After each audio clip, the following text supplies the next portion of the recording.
Fisihinya ada dalil yang memerintahkan. Misal terkait dengan kenapa sholat subuh itu misal dengan hanya 2 rakaat. Ya, kalau menggunakan akal, menggunakan logika, barangkali yang terbaik sholat subuh itu adalah jumlahnya lebih banyak. Ya, karena misal sudah istirahat, kemudian sudah fresh. Ya, sehingga kemudian kenapa kemudian kita tidak melakukan sholatnya dengan 4 rakaat, dengan 3 rakaat? Nah, maka kembali ke tadi. Ya, karena ada dalil yang menunjukkan bahwasanya sholat subuh itu adalah 2 rakaat. Atau misal pada masa Imam Malik, ya ketika Imam Malik berada di Masjid Nabawi, yang kemudian tiba-tiba ada seseorang, yang kemudian setelah sholat subuh, melakukan sholat dan memperbanyak jumlah sholatnya. Kira-kira Pak, kalau kemudian melakukan salat sunnah sesudah subuh, boleh tidak Pak? Dan dalam arti seperti yang dilakukan orang tadi. Ya, dia memperbanyak salat sunnah sesudah salat subuh. Apakah ada dalilnya? Kan tidak ada dalil. Ya, kecuali terkait dengan orang yang terbiasa melakukan salat salat 2 rakaat fajar. Ya, misal terbiasa seharian sebelum kemudian melakukan sholat subuh, dia kemudian rutin melakukan sholat fajar, yang kemudian ketika masuk masjid, ya keburu qomat duluan, tidak sempat. Nah, kalau ini ada silang pendapat, ya terkait dengan apakah boleh mengqadha sholat 2 rakaat fajar itu sesudah sholat subuh. Ya, maka pendapat yang pertama mengatakan sudah, tidak usah. Tapi pendapat yang kedua menyatakan dibolehkan, khusus bagi mereka yang terbiasa melakukan salat fajar ya 2 rakaat itu, yang kemudian karena waktu mungkin dia lelah dan seterusnya, yang kemudian sebelum melaksanakan salat 2 rakaat fajar tadi keburu qomat. Ya, maka orang seperti ini dikecualikan. Ya, dia diperbolehkan untuk mengqadha salatnya. Dan juga pernah ya Rasulullah SAW terkait dengan sebelum melakukan sholat sunnah, ketika itu sholat sunnah antara zuhur ya atau sesudah zuhur atau sebelum asar, yang kemudian Rasul disibukkan dengan membagi ghanimah. Ya, maka Rasulullah mengqadhanya sesudah sholat asar. Padahal hukum melakukan sholat sunnah sesudah sholat asar hukumnya apa? Tidak boleh. Ala kulli hal hadirin sekalian yang dimuliakan Allah Subhanahu wa taala, maka tentunya terkait dengan ibadah ini demikian prinsipnya. Ya, maka kita menemukan ada 2 kubu. Yang pertama adalah kalangan yang kemudian sudah jelas ada dalilnya, bahkan itu adalah wajib, tetapi ditinggalkan. Ya, misal ada orang yang kemudian tidak salat subuh, ada orang yang kemudian tidak salat 5 waktu, atau ada orang yang misal khusus, ya barangkali untuk salat yang lain dia salat, tetapi salat asar dia tidak. Ini kan rawan juga Pak. Ya, misal dalam Sahih Bukhari, ketika kemudian Nabi kita Nabi Muhammad SAW dan Imam Bukhari buat bab khusus, ya bab hukum meninggalkan salat asar. Ya, coba kita lihat. Nabi kita mengatakan man taraka salatal asri habita amalu. Barang siapa yang meninggalkan salat asar. Ini kita salat asar saja nih Pak. Ya, Nabi mengatakan barang siapa yang meninggalkan salat asar, maka seluruh amal solehnya hangus. Ibnu Hajar dalam Fathul Bari menyebutkan beragam pendapat terkait dengan apa yang dimaksud dengan amalnya hangus. Ini baru salat asar saja Pak. Lantas bagaimana kalau meninggalkan seluruh salat 5 waktu sehingga wajar? Ya, sehingga kalau para ulama menyatakan terkait dengan barang siapa yang meninggalkan salat 5 waktu, ya terlepas dari apakah itu dengan karena malas dan seterusnya, tetapi demikian para ulama termasuk Syekh Utsaimin misal di antara yang kontemporer, ya, atau Syekh Mukbil juga termasuk di antaranya, termasuk menyatakan apa? Orang yang meninggalkan salat 5 waktu itu ketika dia menyembelih sembelihan halal tidak Pak, dagingnya? Menurut para ulama nggak boleh. Ya, maka ini pelajaran nanti terkait dengan jagal. Ya, mereka yang memotong hewan kurban nanti harus dipilih yang menyembelih hewan kurban itu orang yang memang apa? Orang yang sholat. Ya, jangan sampai hanya karena skillnya, ya karena keahliannya, yang kemudian orang itu dipakai sementara dia tidak sholat. Kan banyak ini Pak, ya jagal-jagal yang kemudian dia tidak sholat. Ya nggak usah jauh-jauh ya, termasuk yang bisa jadi, mudah-mudahan di sini tidak, tapi banyak kita temukan para tukang, ya para tukang bangunan, para kuli bangunan gitu, ketika membangun masjid, ya waktu sholat duhur kemudian tiba, para tukangnya gimana Pak? Hilang ya pada istirahat. Ya bahkan para tukang tidak jumatan, itu kan sayang sekali. Ya tapi ini beda kasusnya, ya karena kalau masjid bukan berarti tukang yang membangun masjid kemudian tukangnya tidak sholat, maka jangan sholat di masjid. Itu berbeda dengan hukum sembelihan. Hukum sembelihan punya hukum tersendiri. Ya, sehingga hadirin sekalian, maka demikian kemudian terkait dengan ya orang yang kemudian beribadah, ya ketika hukum asal ibadah itu adalah haram kecuali ada dalil yang mewajibkannya, maka kita menemukan ada dua kubu manusia. Ya ini mohon maaf nih Pak, ini karena lagi apa?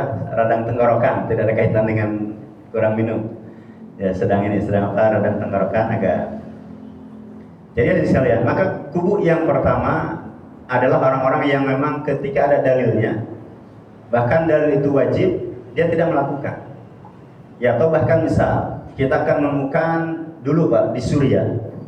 Itu kan di Suriah itu dulu basisnya adalah Syiah Nusairiyah. Ya Nusairiyah. Syiah Nusairiyah itu di antara yang biasa mereka lakukan Pak. Ya termasuk kita pernah ketemu dengan orang-orang alumni ya Suriah. Yang kemudian ada orang Islam. Ya ada mahasiswa, di mana mahasiswa itu tinggal di perkampungan orang-orang Suriah yang Syiah Nusairiyah tadi. Ketika mahasiswa Indonesia, kemudian ketika datang bulan Ramadan, mereka puasa Ramadan. Tapi orang Syiah Nusairiyah gimana? Mereka tidak puasa. Ya mereka di perkampungan itu ada yang kaget, kenapa kamu puasa? Jadi dalam keyakinan mereka, ya yang namanya puasa itu adalah cukup hanya menahan apa? Hubungan suami dan istri saja. Adapun makan, kemudian minum, mungkin orang Indonesia barangkali apa? Ya merokok gitu ya. Itu masih boleh. Ya tetapi yang dilarang itu bagi mereka adalah apa? Berhubungan antara suami dan istri. Padahal jelas ya bisa di antara definisi puasa itu adalah menahan diri untuk tidak makan, tidak minum, tidak melakukan hubungan suami istri sejak terbit fajar sampai apa? Terbenamnya matahari. Di situ jelas ada unsur tidak makan, tidak minum. Ya maka kita temukan kelompok Nusairiyah termasuk juga dengan sholat 5 waktunya. Ya bahkan kalau kita pelajari bagaimana kelompok Syiah Nusairiyah, yang dimaksud dengan sholat atau menjaga sholat 5 waktu itu adalah menjaga simbol-simbol ya tentang ketokohan para imam mereka. Ya mereka hormati Ali bin Abi Thalib, kemudian Fatimah, kemudian Hasan, kemudian Husain, kemudian ada lagi yang satunya Pak, namanya Muhsin. Ya, maka di kelompok Syiah di Indonesia ini bikin kelompok Pak, namanya kelompok Muhsin. Ya, jadi jangan kira nama Muhsin itu dianggap dalam keyakinan mereka. Ya kalau dalam keyakinan kita itu berbeda Pak. Jadi mereka meyakini Muhsin itu simbol daripada ya perlawanan mereka, simbol daripada untuk membangkitkan semangat juang mereka. Ya karena Muhsin itu dalam keyakinan mereka adalah janin yang dikandung oleh Fatimah putri Rasulullah, yang kemudian digambarkan ya dalam riwayat mereka Umar bin Khattab sempat memukul Fatimah. Ya jadi dipukul perut Fatimah putri Rasulullah oleh Umar bin Khattab, yang kemudian gugur janin itu dan disebutlah janin itu namanya siapa? Muhsin.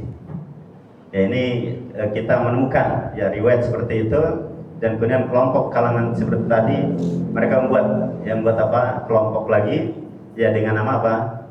Misal kelompok apa? Muhsin ya, atau persatuan atau seperti apa lembaga lah ya seperti itu. Nah, alhamdulillah sekalian yang dimuliakan Allah Subhanahu wa taala, maka muncul ya kalangan yang ketika ada dalil justru kemudian tidak melaksanakannya. Ketika ada dalil justru apa? Meninggalkannya. Termasuk diantaranya misal Dulu pernah Pak, zaman Menteri Agama Pak Lukman Hakim. Ya, zaman Pak Lukman Hakim ketika beliau menjadi Menak, ya Menteri Agama. Beliau sempat kemudian munculkan wacana, mungkin Bapak masih ingat, akan melegalkan aliran Bahaiyah. Ya, Bahaiyah itu akan dijadikan agama di Indonesia dulu. Ya, kemudian kawan-kawan umat Islam bereaksi. Ya, karena Pak Lukman juga lulusan Gontor, ya termasuk pimpinan-pimpinan Gontor yang kemudian para alumni juga memprotes. Ya, Bahaiyah itu Bapak dan hadirin sekalian, ini kan aliran sempalan dari Syiah, tetapi dibentuk oleh Yahudi. Ya, bahkan para tokoh Bahaiyah ketika mati dikubur itu kan dikultuskan. Ya, termasuk ada di Palestina. Ya, termasuk kuburan pimpinan itu di Palestina. Ya, tetapi demikian kedekatan mereka dengan kelompok Yahudi. Termasuk di Indonesia pun demikian. Ya, di Indonesia tahun 50-an itu kan memang sumbernya dari Yahudi sana. Ya, sumbernya dari Yahudi, ini akan dilegalkan. Nah, kenapa kemudian kita kaum muslimin menolak aliran atau faham Bahaiyah? Ya, Bahaiyah Pak ya. Aliran Bahaiyah ini karena di antara apa? Misal mereka meyakini ya bulan-bulan dalam agama mereka itu ada 19 bulan. Coba dalam Islam bulan ada berapa? Karena ada 12, ayatnya jelas. Ya, Allah menyatakan inna iddatasy syuhuri indallahi 12 syahran fi kitabillah. Allah mengatakan sungguh jumlah hitungan bulan dalam Islam itu ya sudah Allah tetapkan sebelum penciptaan langit dan bumi berapa? 12 syahran. Ya, jumlahnya adalah 12 bulan. Bahaiyah Bapak dan hadirin sekalian, itu menjadikan bulan itu 19 bulan. Sehingga kemudian ketika melakukan atau ketika datang bulan Ramadan, maka Ramadan mereka itu berbeda dengan Ramadan kita. Dari sisi hari kira-kira sama tidak Pak? Tidak sama. Ya, jumlah puasa mereka kalau dihitung, kalau digenapkan begitu, itu hanya sekitar 20 atau 21 hari. Padahal kita puasa ya paling tidak berapa? 29 hari. Belum lagi nanti dari sisi pelaksanaannya. Kalau Nusairiyah meyakini puasa itu adalah berhenti dari makan dan minum, berbeda dengan Bahaiyah Pak. Bahaiyah punya rumus sebaliknya daripada Nusairiyah tadi. Ya, tidak boleh makan dan minum, tetapi dibolehkan untuk berhubungan suami istri. Yang kemudian juga mereka punya rumus ya terkait dengan puasa 21 hari. 20 hari itu wajib, tetapi tidak berlaku kewajiban itu bagi orang yang malas. Nah, jadi yang malas puasa Pak, boleh nggak puasa?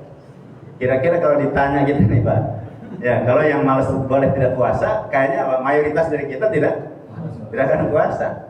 Ya, maka ini luar biasa sekalian. Maka terkait dengan prinsip dalam beribadah ini, inilah yang membedakan ya di antara ahli sunnah dengan kelompok yang menyimpangnya, termasuk yang tadi kita sebutkan.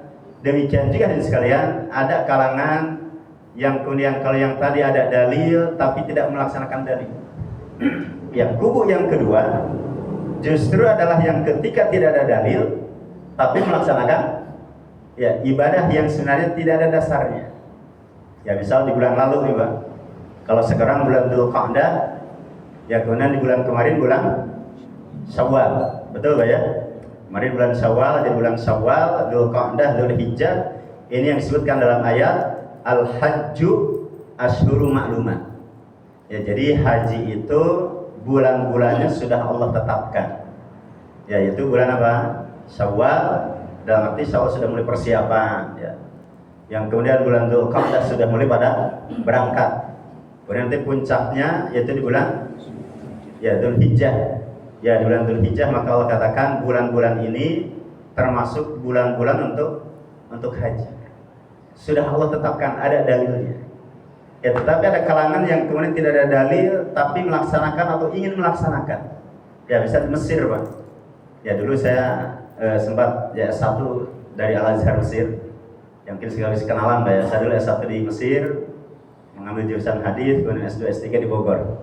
Ya, di Universitas Ibnu Khaldun Bogor, dan sempat menjadi dosen tetap di Bogor. Ya, adapun hari ini saya dosen di Sekolah Tinggi Ilmu Dakwah Muhammad Natsir, ya Dewan Dakwah Islam Indonesia, dan Universitas Syafi'iyah di Syafi'iyah Pak ya? Ya, saya ngajar di Jatiwaringin tiap hari Senin dan Kamis.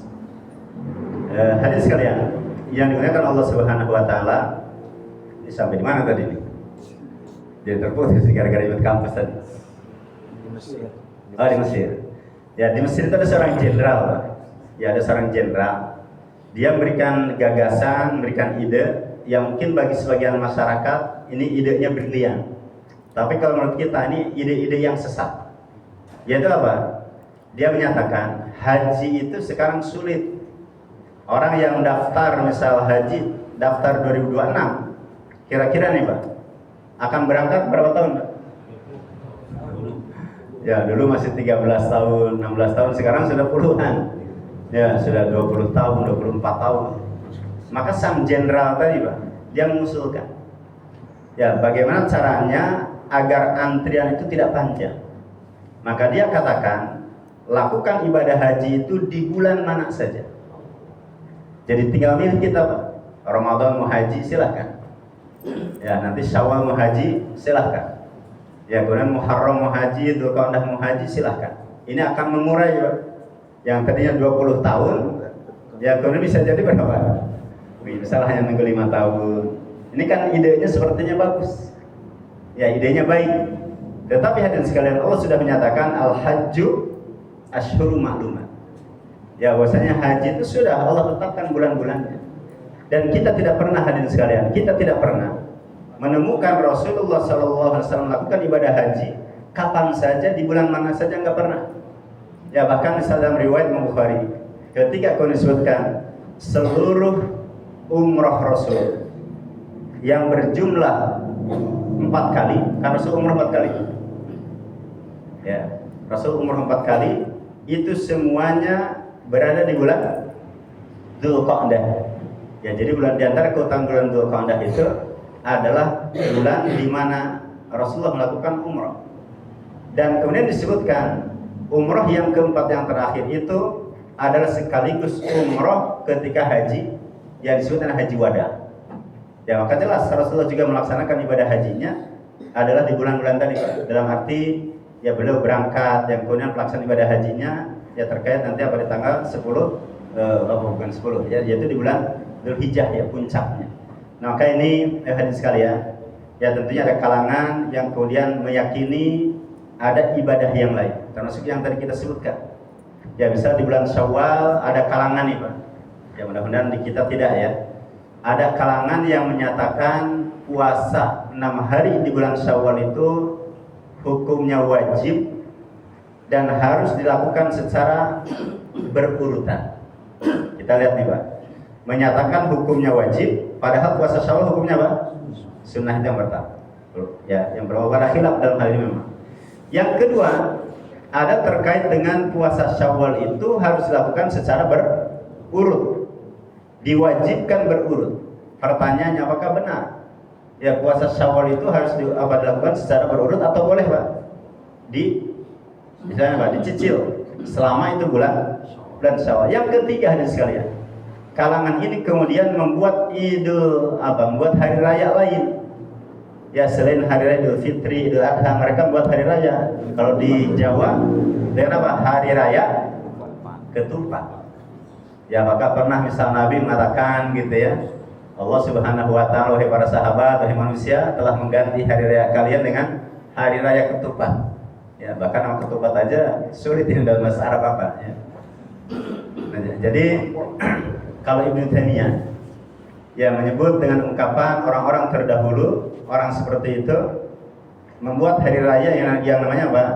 Idul Abrar. Jadi Id Yaumil Abrar.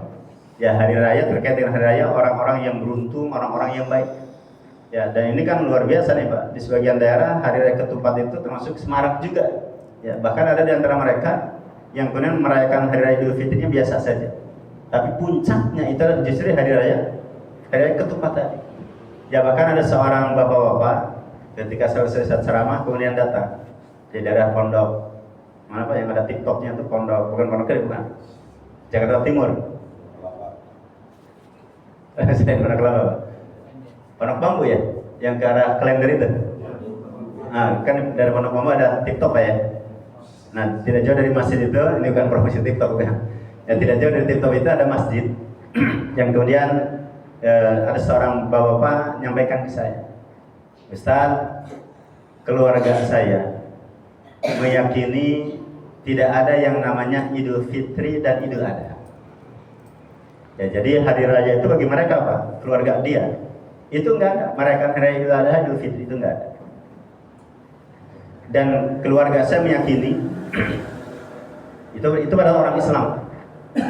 Ya, orang Islam. Keluarga saya meyakini orang Islam yang berkurban itu adalah orang yang tidak punya kalau bukan pri kemanusiaan ya. Orang yang tidak punya pri kehewanan. Jadi keluarganya haram untuk berkurban di hari raya Idul Adha dan hari Tasyrik tadi. Yang kemudian dia menyatakan, Ustaz, keluarga saya merayakan hari rayanya adalah di tanggal 10 Muharram. Nah, jadi nanti Pak, Dzulqa'dah, Dzulhijjah, berikutnya apa? Muharram. Nah, maka nanti ada kelompok yang merayakan hari rayanya itu khusus Pak, hanya di tanggal 10 Muharram. Pertanyaannya, apakah kemudian Nabi kita Nabi Muhammad pernah menyatakan 10 Muharram itu adalah hari raya? Kan nggak pernah. Ya, yang ada itu kan misalnya Nabi menyatakan afdalus siyam ba'da Ramadan Syahrullahil Muharram. Yang ada itu. Ya, puasa terbaik sesudah puasa selama bulan Ramadan adalah puasa di bulan Muharram. Tidak pernah Nabi mengatakan Muharram itu hari raya, nggak pernah. Ya, maka kita berbeda dan sekalian. Ya, ada kalangan yang menjadikan Muharram itu adalah bulan untuk berpesta pora, bulan untuk bergembira ria. Ya, seperti yang tadi contohnya, yang orang tadi ya yang bukan di pondok bambu tadi. Tapi juga ada Pak, di bulan Muharram itu ada orang yang menjadikan bulan untuk apa Pak? Berduka cita. Ya, orang yang bersedih hati. Bahkan ada yang kemudian apa? Saking bersedihnya, ya mereka mukul-mukul pipi. Mereka kemudian melukai apa Pak?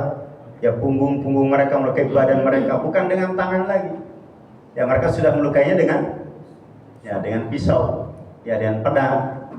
Ya, bahkan di Indonesia ini apakah ada yang punya paham seperti itu? Banyak. Ya, tetapi di Indonesia juga ada beragam alirannya. Ya, misal dulu ada yang namanya Kang Jalaluddin Rahmat. Ya, pernah dengar Pak ya? Jalaluddin Rahmat itu tokoh Syiah di Indonesia. Dia lebih cenderung berkiblat kepada Khomeini, ya termasuk yang juga cucunya itu, ya anaknya. Ya, Khomeini punya anak cucunya ini kiblatnya dia ke sana. Maka dia punya keyakinan untuk di Indonesia ritual ya mukul-mukul melukai diri itu belum dianjurkan. Ini versi dia, Pak. Tapi istrinya, ya pernah dengar Pak? Kenapa Jalal dengan istrinya itu bisa? Itu beda aliran. Ya, sama-sama Syiah Imamiyah, sama-sama Syiah Rafidhah, sama-sama kemudian Syiah Isna Asyariyah, sama-sama itu. Tapi ini kan pecah. Ya, ada kubunya Khomeini, ada kubunya Shirazi. Ya, jadi kubu Syiah Shirazi itu adalah kubu yang menyatakan memukul-mukul, melukai diri di mana saja, di negara mana saja harus sudah dilakukan. Nah, si istri punya paham itu. Ya, yaitu Ibu Amelia ya. Ibu Amelia Renita Aziat ya. Itu pecah tuh Pak, pisah. Ya, karena apa? Yang namanya kubu Khomeini mengkafirkan kubu Shirazi, padahal sama-sama Isna Asyariyah. Sama-sama Syiah 12 imam. Ya, tetapi apa? Kemudian saling mengkafirkan, imbasnya adalah kepada suami dan istri. Ya, ini dampaknya luar biasa nih Pak. Ya, maka Ibu Renita ini ya dia kiblatnya kepada yang di Austria dengan Muhammad Tauhidi. Yang nanti karena ini diburu di Iran. Ya, dia lari ke Australia. Kalau di Irannya adalah pada Shirazi, dan pengikut Shirazi itu Pak, itu dihabisi oleh kubunya Khomeini, dipenjara, kemudian dihukum mati dan seterusnya. Luar biasa. Nah, anak kuliah sekalian, yang dimuliakan Allah Subhanahu wa taala, maka ada kalangan yang kemudian justru ketika tidak ada dalilnya malah justru apa? Melakukan ibadah, melakukan ritual yang tidak tuntunan. Ya, termasuk tadi bisa melukai diri. Ya, melukai diri, kemudian apa? Kalau ditanya kan bayi kita nih Pak, bersedih hati histeris atau bahasa dalam hadis dengan niyah gawat. Kan ada perkara-perkara yang itu adalah bagian dari perkara jahiliyah, dan di antara umat Nabi Muhammad ada yang melakukan. Ya, ketika dia meninggal, kemudian bersenandung, ya, nyanyi-nyanyi. Nah, berikutnya ada yang meratap. Ya, maka coba jadi lihat, ajaran meratap itu justru dilakukan oleh kalangan tadi. Ya, kalangan Syiah yang kemudian mereka kultus kepada imamnya, kultus kepada para tokohnya. Ya, termasuk misal ketika Ali Khamenei itu kemudian meninggal. Ini saya bicara bukan berarti saya pro Yahudi, bukan. Ya, justru kita sudah anti Yahudi. Ya, kita berdoa agar kemudian Allah juga menghancurkan Yahudi, ya, kemudian menghancurkan ya penjajah, ya, termasuk ini Amerika juga penjajah nih, Pak. Ya, termasuk apa disebutkan ya dalam berita, misal peperangan sudah di depan mata Indonesia, kan ada dicegat ya di Selat Malaka itu. Ya, jadi kapal Iran dicegat di Selat Malaka. Ini kan juga sudah jalur-jalur internasional, ya, yang harusnya juga nggak boleh. Ya, tentunya ada undang-undang. Atau misal mereka dengan begitu bebas, ya, pesawat udaranya berlalu-lalang di angkasa kita, secara undang-undang boleh tidak? Kan nggak boleh. Ya, ini juga bukan berarti kita menjelaskan penyimpangan akidah Syiah, bukan berarti kita apa? Pro Amerika, ya, bukan berarti kita pro Yahudi, bukan. Ya, anak udah sekalian, yang dimuliakan Allah Subhanahu wa taala, maka di antara prinsip ibadah itu jelas, ya, prinsip kita adalah melaksanakan ketika ada dalilnya, yang kemudian meninggalkan ketika memang ada larangannya. Ya, sehingga kemudian apa yang kita lakukan misal di bulan Syawal, apa yang kita lakukan misal di bulan Dzulqa'dah, apakah misal di bulan Dzulqa'dah ini ada puasa khusus, ada tidak, Pak? Sekian hari misal, ada tidak? Kan tidak ada. Ya, kita hanya meyakini bulan Dzulqa'dah itu adalah bagian daripada bulan haram. Ya, bulan yang 4, Dzulqa'dah, Dzulhijjah, Muharram, kemudian Rajab. Kita meyakini Dzulqa'dah adalah bulan haji. Ya, bulan Syawal, bulan Dzulqa'dah, bulan Dzulhijjah. Kita meyakini bulan Dzulqa'dah itu bulan untuk ketika zaman Nabi dulu, bulan Nabi kita menikah dengan Zainab binti Jahsy. Ya, bayangkan Pak, ya, Zainab itu adalah mantan istri anak angkat Rasul, Zaid. Ya, Rasul punya anak angkat, Zaid bin Harithah. Ya, punya anak angkat beliau. Bahkan Rasul sayang kepada Zaid. Kemudian oleh Rasul dinikahkan dengan Zainab. Yang kemudian dari sekalian, ketika rumah tangga mereka tidak harmonis, berujung pada perceraian, maka Allah katakan falamma qada Zaidun wa tarah. Ya, kemudian redaksi berikutnya apa? Zawwajnakaha. Ya, ketika kemudian Zaid sudah bercerai dan kemudian selesai masa iddahnya, maka apa? Allah katakan kami nikahkan kau Muhammad dengan Zainab. Ini Pak, ini bisa jadi apa? Sebuah beban. Ya, karena apa? Pada masyarakat dulu, kalau ada anak angkat, haram hukumnya menikahi mantan istri anak angkat. Bayangkan Pak, ya, misal bapak-bapak punya anak angkat laki-laki sejak kecil hidup dengan bapak-bapak. Ya, misal yang kemudian dinikahkan, sudah menganggap ya dengan anak, sudah menganggap dengan menantu gitu ya. Ini sudah seperti anak juga. Ketika si anak ini meninggal, anak angkat bukan meninggal ya, cerai begitu. Kira-kira Pak, tega tidak nikahi mantan istri anak angkat itu?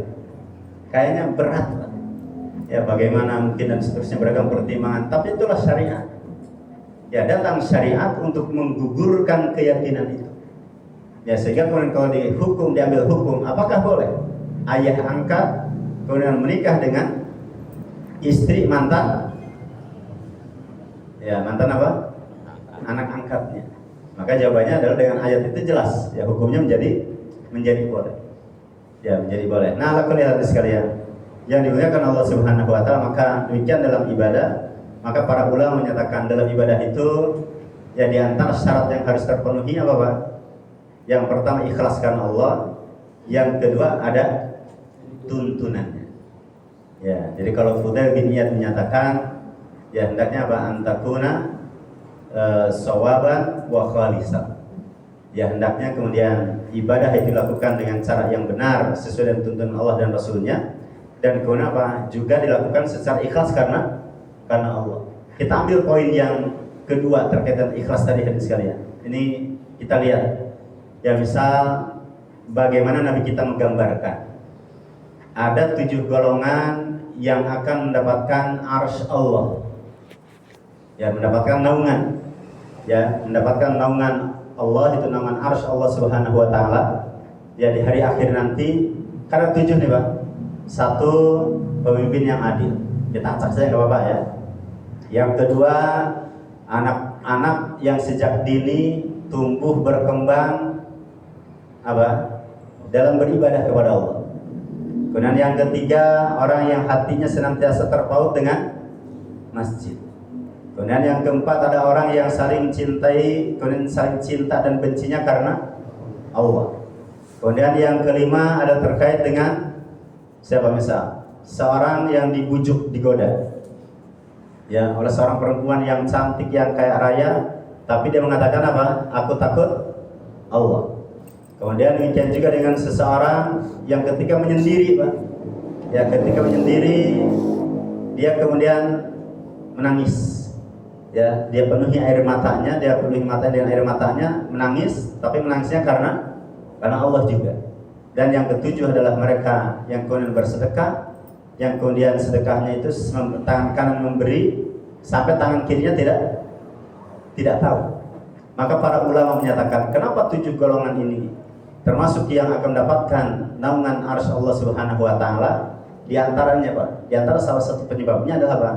Mereka adalah digambarkan sosok-sosok yang ikhlas. Ya, jadi mereka sosok yang ikhlas, maka akan mendapatkan hal itu. Atau misal kita lihat dan sekalian, ketika terkait dengan misal, ya bagaimana ada 3 orang yang terjerembab di gua. Masih ingat ya? 3 orang terjerembab di gua, yang kemudian masing-masing mengatakan sudah, kita bertawassul kepada Allah dengan amalan terbaik kita. Ya, yang satu ada orang yang misal apa? Dia berbakti kepada orang tuanya. Ya Allah, jika bakti saya kepada orang tua saya ikhlas karena Allah, maka apa? Bukakan. Ya dibuka batu yang menutup gua tadi. Akhirnya apa? Kan geser. Demikian juga yang lainnya misal mengatakan, ya Allah, ya dia punya karyawan dulu yang ketika hari gajian karyawan itu tidak ada. Ya kemudian gaji karyawan tadi kemudian apa Pak? Ya dirawat, dimanage, ya kemudian beli kebun, beli tanah, kemudian beli hewan ternak. Ketika orang tadi datang kepada pimpinannya, ya kepada apa? Majikannya, mana gaji saya itu?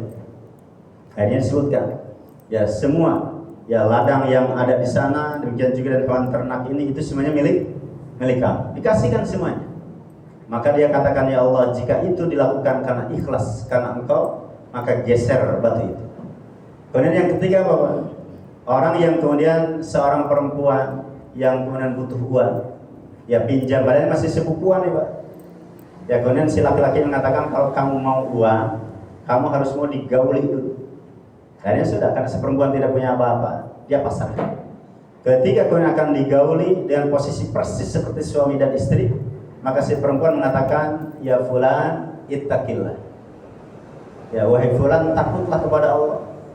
Dan janganlah kamu buka ya cincin itu kecuali dengan kuncinya. Artinya keperawanan itu jangan kamu renggut.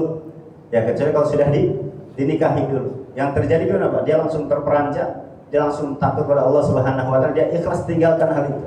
Padahal posisi sudah seperti suami istri. Ya maka ini juga terkait dengan keikhlasan. Maka keikhlasan luar biasa. Ya atau misal Bapak dan Ibu sekalian pernah misal yang mendengar ada sosok yang namanya siapa Pak? Uwais Al-Qarni, ya seorang tabi'in senior. Ya walaupun ada silang pendapat di antara para ulama, tabi'in yang paling senior, yang paling hebat itu siapa? Ini kan ada silang pendapat. Ya yang satu mengatakan Uwais Al-Qarni, yang lain mengatakan Hasan Al-Basri.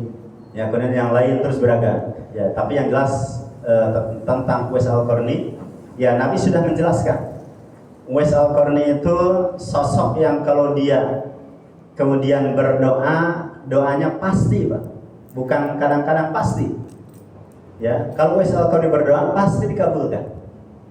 Kalau Uwais Al-Qarni ada orang minta ampun kepada Allah melalui Uwais Al-Qarni, dan Uwais Al-Qarni mintakan ampun kepada Allah Subhanahu wa taala, maka bagi saya Allah akan mengampuni dosa orang itu, dan itu dilakukan sahabat Umar. Ya, Umar seorang sahabat Rasul pernah mendengar hadis itu, maka dia cari mana yang namanya Uwais Al-Qarni. Ya, karena disampaikan hal tadi. Dan yang ketiga sekalian, Nabi mengatakan yang namanya Uwais Al-Qarni itu lau aqsama 'alallahi la abarrahu. Ya, kalau bersumpah kepada Allah, bersumpah atas nama Allah, maka apa? Sumpahnya pasti dikabulkan. Ya, jadi kalau misalnya dia mengatakan demi Allah, ya, orang ini tidak akan dipotong tangannya. Misalnya ada orang yang nyuri, Uwais Al-Qarni mengatakan demi Allah orang ini tidak akan dipotong tangannya. Itu bisa dikabulkan. Dan ini pernah terjadi zaman sahabat. Ya, ada seorang sahabat, saya lupa namanya, ketika kemudian dia punya adik perempuannya nyuri. Maka sahabat yang mulia tadi dia bersumpah, demi Allah anak saya tidak akan dipotong tangannya. Dan ternyata tidak dipotong. Ya, maka para ulama mengatakan kalau ada seseorang yang kalau sumpahnya itu adalah tabrirul qasam, ya sumpahnya itu senantiasa dikabulkan, maka ini menunjukkan tentang tingginya keikhlasan seseorang. Ya, jadi orang yang ikhlas itu Pak, doanya pasti ya dikabulkan. Termasuk tadi ya orang-orang di gua tadi. Kemudian juga demikian siapa? Uwais Al-Qarni. Atau ada zaman pada masa kekhilafan Bani Umayyah, ada seorang ulama. Ya, ulama ini dia dikenal dengan sosok yang ahli ibadah dan dia ikhlas. Ketika itu sang khalifah ngirim utusan, Pak. Karena saat itu sedang musim kemarau. Ini kita sudah mulai kemarau belum, Pak? Sudah mulai, Pak ya? Ya, sudah mulai kemarau, masih ada gerimis. Ya, ketika itu sang khalifah ngirim utusan, minta kepada ulama tadi untuk mengadakan sholat istisqa. Ya, datang utusan tadi, kemudian ulama itu mengatakan, saya siap untuk memimpin sholat istisqa, tapi ada syarat. Tolong sampaikan kepada khalifah agar beliau dengan keluarganya hidup jangan bermewah-mewahan. Ya, karena kita sedang susah ini, air saja susah. Ya, sementara para khalifah dengan keluarganya, dengan para pejabat dan pembantunya itu apa Pak? Bermewah-mewahan. Bagaimana saya akan mimpin salat istisqa sementara para pimpinannya hidup bermewah-mewahan? Akhirnya disampaikanlah pesan itu kepada sang khalifah. Kemudian khalifah mengatakan ngirim lagi utusannya, sampaikan kepada Syekh, kami siap hidup sederhana. Ya, akhirnya ketika sudah dapat pesan seperti itu, kemudian Syekh tadi mengatakan, ayo kita berangkat ke lapangan. Ya, kita berangkat ke lapangan, kita lakukan sholat istisqa, dan tolong ambilkan payung. Nah, ini luar biasa nih. Ya, ulama tadi mengatakan apa? Tolong ambilkan payung. Jadi beliau sudah optimis betul. Ya, beliau kemudian ke lapangan, beliau pimpin sholat istisqa, beliau berdoa, kemudian tidak lama Pak, ya, detik-detik berikutnya Pak, langsung turun hujan. Ini menggambarkan tentang apa? Tingginya keikhlasan seseorang, termasuk dalam beribadah tadi. Atau mungkin Bapak dan Ibu sekalian, ya pernah mendengar yang namanya Abdullah Mubarak. Ya, ini salah seorang ulama besar, beliau seorang tabi'in, ya, senior juga. Abdullah bin Mubarak ini Imam Dhahabi menyatakan kalau dia hidup pada masa sahabat, dia akan menjadi sahabat pilihan Rasul. Ya, jadi Ibnu Mubarak kan level tabi'in, Pak ya. Level tabi'in, beliau seorang yang kaya, seorang ulama, seorang pejuang. Ini luar biasa. Ya, 3 keutamaan dimiliki beliau. Maka wajar kalau Imam Dhahabi menyatakan kalau Ibnu Mubarak ini hidup pada masa sahabat akan menjadi apa? Orang pilihan, termasuk menjadi ringnya. Ya, ring satunya Rasul. Maka ketika Ibnu Mubarak berada di dekat Ka'bah ketika itu, sementara penduduk Makkah, ya di Makkah itu sedang kemarau, Pak. Ya, sedang kemarau, yang kemudian penduduk Makkah sudah gelisah, ini nggak ada air. Ya, sudah berapa doa yang mereka panjatkan, belum juga ada air, belum juga turun. Ketika Ibnu Mubarak duduk di dekat Ka'bah, tiba-tiba, Pak, bukan tiba-tiba, beliau duduk di samping seseorang yang berkulit hitam. Mohon maaf ya, berkulit hitam yang kemudian mungkin orang memandang sebelah mata. Ibnu Barak misalnya di sini, ini orang berkulit hitam. Dia berdoa. Dia berdoa dan doanya dua. Ya, ringkasnya doanya mengatakan apa? Dia mengatakan, ya Allah, turunkan hujan untuk penduduk Mekah. Karena mereka sudah lama, ya sudah kekeringan. Dan doa yang kedua, penggalan yang kedua, yang diingat oleh Ibnu Barak adalah orang yang berkulit hitam itu mengatakan, ya Allah, jika ada orang yang tahu tentang siapa saya, maka wafatkan saya. Jadi mintanya bahwa minta diwafatkan kalau ada yang kenal dia. Ibnu Barak yang di sampingnya kaget. Ya ini orang ini siapa ini? Ya ketika kemudian selesai, pulanglah orang yang berkulit hitam itu. Ya pulang, Ibnu Barak penasaran, ingin tahu siapa orang ini. Ya ini diikuti Pak, diikuti masuk ke sebuah rumah. Ya kenapa? Karena ketika doa itu selesai dipanjatkan Pak, minta diturunkan hujan, detik itu juga Allah kabulkan, turun hujan. Ya makanya ini yang membuat kaget Ibnu Barak. Orang itu minta diturunkan hujan, Allah kabulkan hujan. Kemudian doa yang kedua, yaitu apa? Ya Allah, jika ada orang yang mengenal saya, jika ada orang yang tahu tentang siapa diri saya, maka wafatkan saya. Diikuti oleh Ibnu Barak. Ya ini masuk ke sebuah rumah, diketuklah pintu rumah itu, yang buka sudah beda orang. Ya kemudian ditanya, ya Ibnu Barak nanya, saya tadi di dekat Ka'bah, ya saya bertemu dengan orang yang seperti disebutkan, ya berkulit hitam. Ya kemudian saya penasaran, karena orang itu menyampaikan dua doa. Satu minta turun hujan dan Allah langsung kabulkan hujan itu turun. Dan yang kedua mengucapkan kata-kata tadi. Akhirnya kata yang bukakan pintu Pak, oh iya itu budak saya. Kalau ingin ketemu dengan budak saya, ingin ngobrol dengan budak saya, kita masuk. Ya, yang punya rumah juga baik. Dibawa masuk Ibnu Barak, yang kemudian disampaikan, ayo kita ke kamar budak saya. Langsung Pak. Mereka berdua menuju kamarnya dan ditemukan sang budak sudah tertidur dan tidak bangun lagi. Berarti doanya gimana Pak? Dikabulkan semua. Ya karena apa? Karena yang budak hitam tadi itu, dia tidak ingin diketahui tentang siapa jati diri dia. Ya tetapi apa yang jelas, doa dia mustajab. Ya doa dia dikabulkan. Nah ini menggambarkan tentang apa? Bagaimana ikhlasnya dia dalam beribadah kepada Allah Subhanahu wa taala, sehingga seolah-olah Pak, ya doa dia dengan Allah Subhanahu wa taala, permintaan dia kepada Allah seperti apa? Tidak ada hijab. Ya, tidak ada penghalang. Dan yang terakhir ini kan sudah mau syuruk ya. Sabtu lalu, ini kan hari Ahad Pak ya. Nah, Sabtu pekan lalu saya dengan Ustaz Farid berangkat berdua. Ya, untuk menghadiri undangan dari Dewan Dakwah Islam Indonesia. Ya, karena saya dulu di Dewan Dakwah itu sekretaris Majelis Fatwa. Ya, periodenya 2020-2025. Kemudian Ustaz Farid sebagai anggota yang Majelis Fatwa di Dewan Dakwah. Pernah dengar Pak Dewan Dakwah? DDII, bukan LDI Pak ya, bukan ya. Jadi ada DDII, Dewan Dakwah Islamiyah Indonesia, yang didirikan oleh Pak Natsir, ya Perdana Menteri Indonesia zaman atau eranya Bung Karno. Ya, yang kemudian ya intinya Sabtu lalu ya kita dapat undangan, saya dan Ustaz Farid berangkat berdua. Yang kemudian ketika itu diantara yang hadir itu ada beberapa menteri itu Pak, ada Yusril, ya Pak Yusril, ada Pak Zulhas, ya jadi para Menko nih, ya kemudian ada Gubernur Sumbar, ada yang kenapa Gubernur Sumbar? Ya Buya Mahyadi, ya hadir, kemudian ada Pak Tamsil Lindung, banyak lah, ya, beberapa tokoh.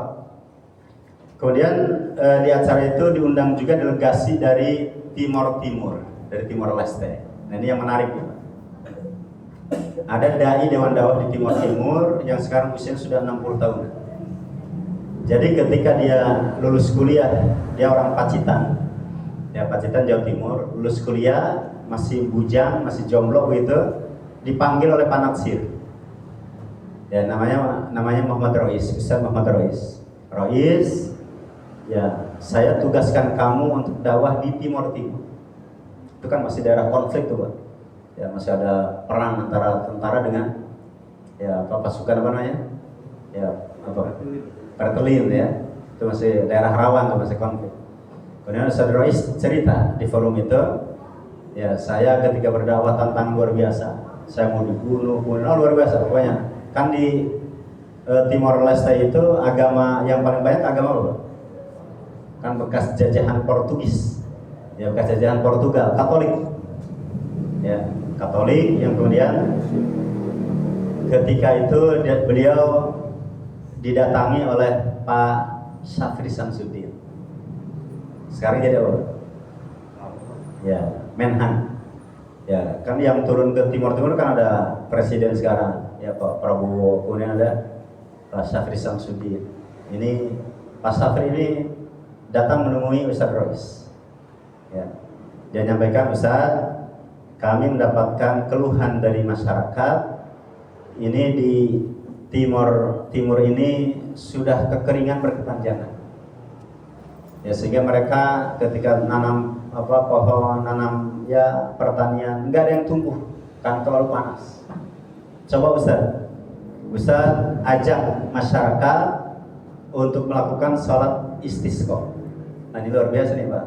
Ya, Pak Syafri zaman dulu begitu ya. Ketika kering sudah meminta agar sholat istisqa. Ya, artinya saya melihat ya dari kata-kata itu kan ya artinya sudah bagus ya. Bagus, dia ngerti kalau memang tidak turun hujan, tidak hujan-hujan, yang dianjurkan dalam agama apa? Salat istisqa. Ya, karena Ustaz Rois itu sempat juga mengislamkan raja ya atau kepala suku di Timur Timur itu. Ketika sang raja yang masuk Islam, rakyatnya gimana? Ikut masuk Islam. Nah, maka datang dari Pak Syafri itu. Ya, jadi nama Ustaz Rois itu sudah masuk ke radarnya Pak Syafri. Dia datangi diminta untuk sholat istisqa. Apa kata Ustaz Rois?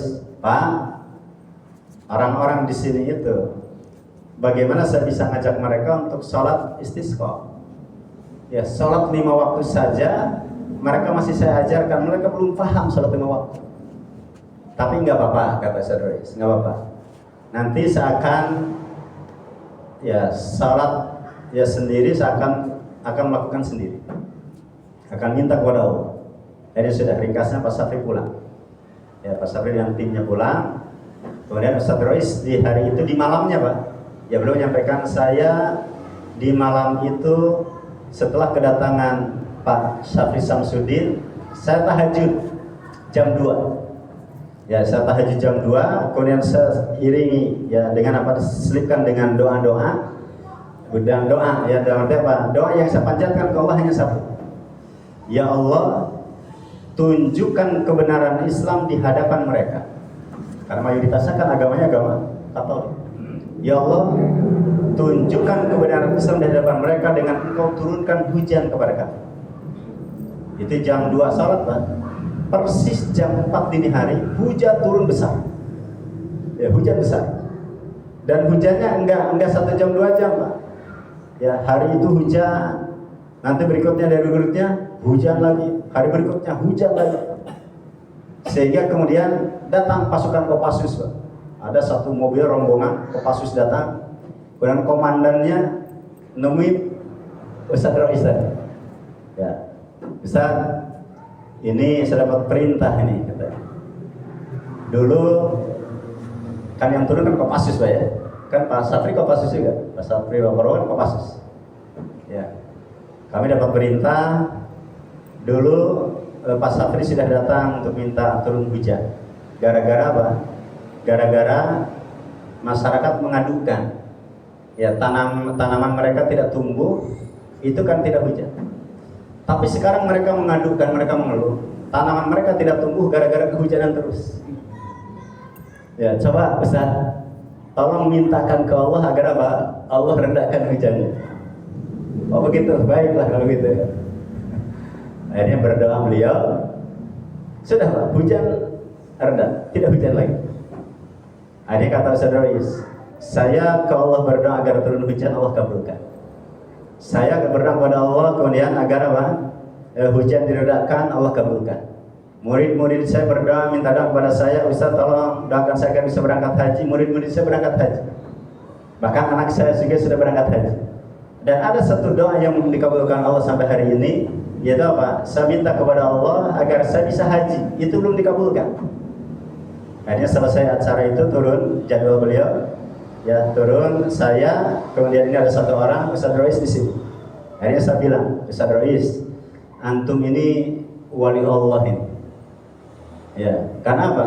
Begitu duduk nih Pak, begitu duduk dia di sini, masih ditanya oleh yang samping saya, panitia mengumumkan untuk Ustaz Rois tahun ini berangkat haji. Luar biasa tuh Pak, hanya hitungan menit. Ya, untuk Ustaz Rois tahun ini insya Allah berangkat haji, dana ditanggung oleh Majelis Taklim Ibu-Ibu Dewan Dakwah, dan yang akan mengurus keberangkatan Ustadz adalah Pak Yusril. Jadi langsung levelnya level apa?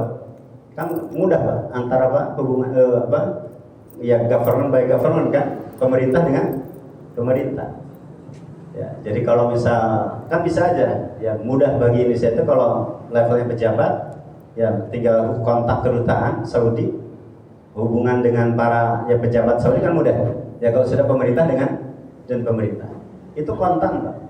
Detik itu juga Allah kabulkan doanya. Ya tahun ini berangkat insya Allah. Ya maka saya sampaikan, Ustaz, antum berangkat haji Ustaz. Yang benar, iya berangkat haji, langsung dia syukur. Jadi dia tidak dengar panitia mengumumkan kalau dia akan berangkat haji tadi. Saya simpulkan Allah alam, ya orang-orang seperti itu kan nggak mungkin Pak, jauh-jauh dari Pacitan, kondisi masih perang, kemudian dia rela berdakwah di Timur Timur. Kalau yang dicari dunia Pak, nggak mungkin.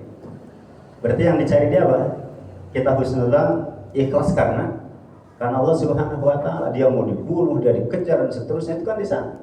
Kalau di Indonesia kan nggak ada Pak yang ngelarang dia, yang bunuh dia nggak ada. Ya tapi beliau rela terjun di sana, ya sehingga bisa jadi ya yang beliau dapatkan tadi termasuk doa yang dikabulkan itu bagian dari